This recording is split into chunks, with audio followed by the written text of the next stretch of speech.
The last time Liverpool signed a centre-back with VEN in the name, it kind of went okay. And in 2023, we could be seeing another one come through the door. A player called Micky van de Ven, he might come through from Wolfsburg. He has been linked from several sources. A centre-back. So, will Liverpool sign him? How good a player is he? And would he fit in this new red system? I'm Chris Stonadge, this is the Stonadge channel, and this is Micky van de Ven. But before we get into it, make sure you hit that subscribe button. We're trying so hard to get to 2K by the end of the summer. Can we do it? I mean, it's a cool number, isn't it, 2K? So I would say we can. I would say we can. And if we didn't, I might cry. I'm joking. I'm joking. So, Micky van de Ven. Who is he and why are Liverpool so interested in his signature? Micky van de Ven, born in April 2001, 22 years old, born in Wormer in the Netherlands. He stands at 6'4" and currently plays for VfL Wolfsburg in the Bundesliga. Now, if you don't know much about Wolfsburg, there is a key connection between Liverpool and Wolfsburg, and that is the new Liverpool sporting director, Jörg Schmatke, who was formerly of Wolfsburg. So he's been important in bringing players in like Micky van de Ven, as well as Maxence Lacroix, who Liverpool have been linked with previously too, as well as Newcastle United and West Ham.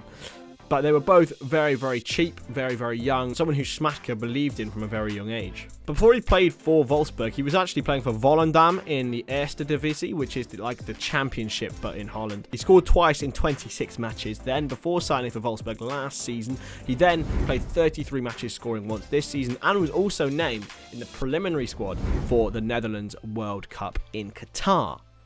So that's just a brief background. So what sort of centre-back is Micky van de Ven? He's already a brilliant ball player. That's what we have to look at. I mean, in the times that I've seen Micky van de Ven, that is the one attribute that's really struck out to me, is his ball playing. It's like watching a young John Stones in that regard. When he has so much ability to take those risks, it can sometimes go wrong, obviously, but he's somebody who really can fit into an elite side already. I think that is why Wolfsburg picked him up so early from Volendam and played him on a regular basis. He's really proficient also at carrying the ball out of the defence, which is something that Liverpool need in their new 3-2-5 system. Having somebody there who can bring the ball forward and out of the defence and find the midfielders and the fullbacks. And he's also very good at evading challenges. Quite a good dribbler of the ball. Who does that remind you of? Is that Joel Matip? Yeah, exactly. I think he could be a perfect Joel Matip replacement, but we'll get onto that later. Obviously, defensive ability is a lot more difficult to judge from statistics. It always depends on the opponent you're playing against, the types of strikers you're playing against, because it's so much more different than ball playing and progression stats.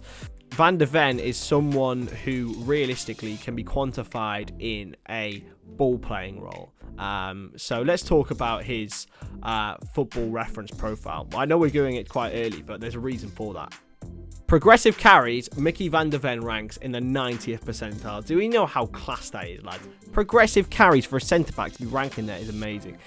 Successful take-ons is in the 93rd as well. So these are two metrics very similar to Joel Matip. Very similar to Joel Matip, and I love that. He's also 86th in the progressive passes received, so he's also very good in the air too. He's also 56th percentile for progressive passes and 50th for passes attempted, so he's sort of mid-range in that centre-back role. He's also a very multi-positional player too. Obviously, Jurgen Klopp loves versatility, right? Jurgen Klopp absolutely adores a bit of versatility. And he can also play left-back as well. So if it came to it and Liverpool did potentially sell Konstantinos Tsimikas, which has been linked this summer, Liverpool could, in fact, keep Micky van de Ven as a backup left-back as well as a centre-back option if they did want to revert back to a 4-3-3. So there's so much option with this young man. This is from Foot the Ball, and this is his heat map for the season. How incredible is this? It showcases how much he drifts down that left-hand side. And it's incredible how much action he still has in the sort of upper part of his own half. Realistically, that can be his starting position, or it can be where he's on set pieces or whatever. And he often offers support on the wings as well, which is something that's really great. So we've spoken about the good, and again from Foot the Ball I got this because it's a fantastic website. This is the bad about Micky van de Ven. He's not great in the air.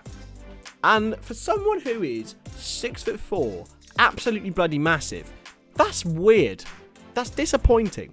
That's frustrating. And Micky van de Ven, obviously that is something to him to improve.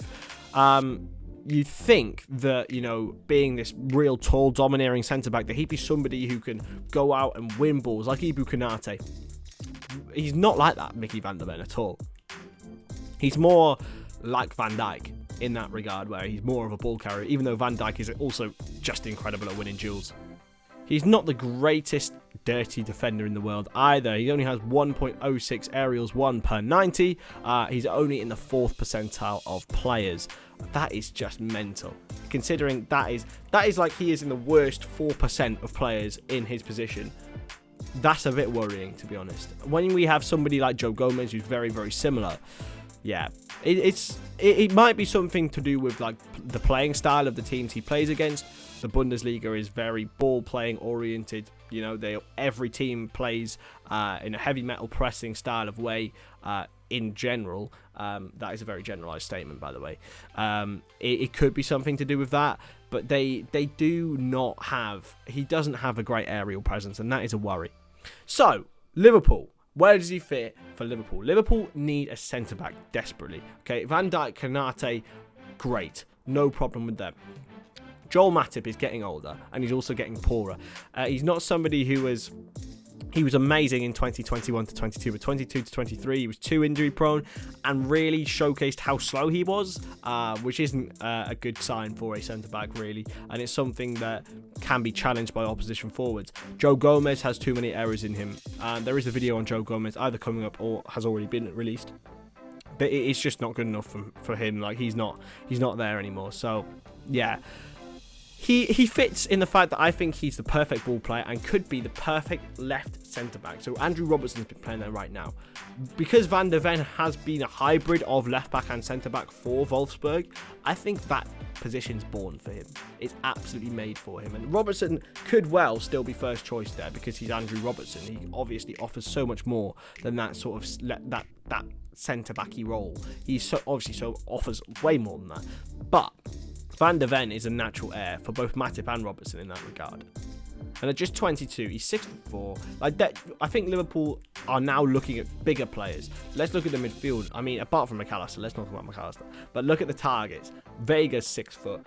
Kone's 6'1", Thuram's 6'4", Gravenberg 6'3", Van de Ven 6'4". Maybe it's the new meta of defenders and midfielders who are so physically powerful, both quick and strong, because he is still quick, Van de Ven too. Obviously he's not going to be Virgil van Dijk straight away, we all know this, and he probably won't be Virgil van Dijk ever. But if Micky van de Ven can sign and be a Joel Matip for Liverpool, but play regularly, that's an amazing career. So let's talk about the likelihood of the transfer and the finances of it. So Micky van de Ven's agent actually came out previously and said that anything could happen in this deal, but he wouldn't choose the wrong club for his client.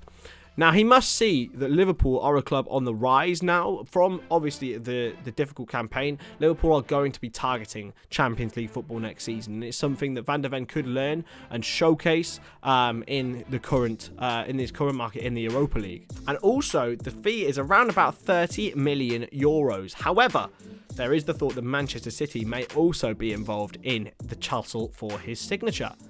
So, will Liverpool sign Micky van de Ven? I think we will. This is the one player who I think is pretty much fit. If we can't go and sign Jurien Timber, who looks like he's off to Arsenal, Micky van de Ven is a perfect alternative on the other side. I still think we need two, or one or the other hybrid players, but Van de Ven for that centre-back to left-back role is perfect. Let me know what you think in the comment section, and don't forget to hit that subscribe button. I've been Stonadge, this is the Stonadge channel, and I'll see you later. Bye.